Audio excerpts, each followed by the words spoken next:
Hi, so I want to share something with you, and it has to do with keeping the back door closed. Let me explain to you what I mean by that. If you have a copy of my wellness workbook, you would have already understood what that means. But I want to go into it with detail. Great. You probably just came back from a retreat from church. You went to a special service. Maybe it's just a Sunday morning service, and you had an encounter with Jesus.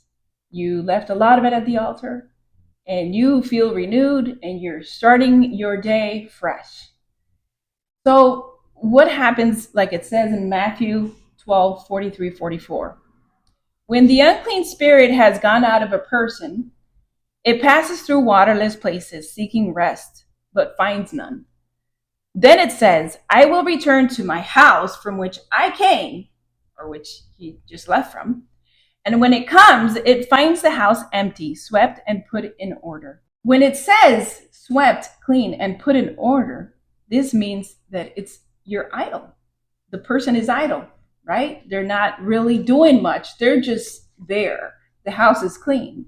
And let me make an emphasis. If a house is clean and everything's in order, according to the scriptures, trust me, something is going to have to come back in. Something has to replace that. Make sure that if you're going to replace that, you have uprooted everything that you left at the altar.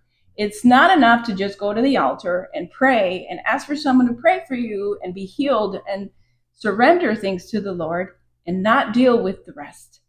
Because the devil, like it says in 45, verse 45, then it goes back and it brings with it 7 other spirits more evil than itself, and they enter and dwell there.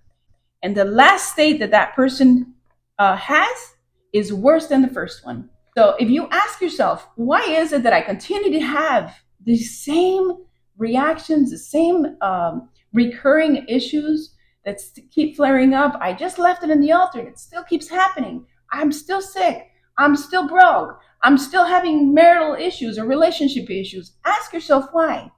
I encourage you, don't think that just because you went to the altar, that was it. You have to deal with things. What does your routine look like? What are your choices? What are things that you're allowing in your life that is causing you to stay stuck and not uproot that issue?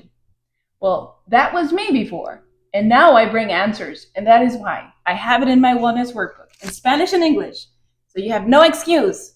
Acquire the book and see where you can start changing and seeing improvement and end those ugly cycles in your life. I hope this blessed you. Have a good day.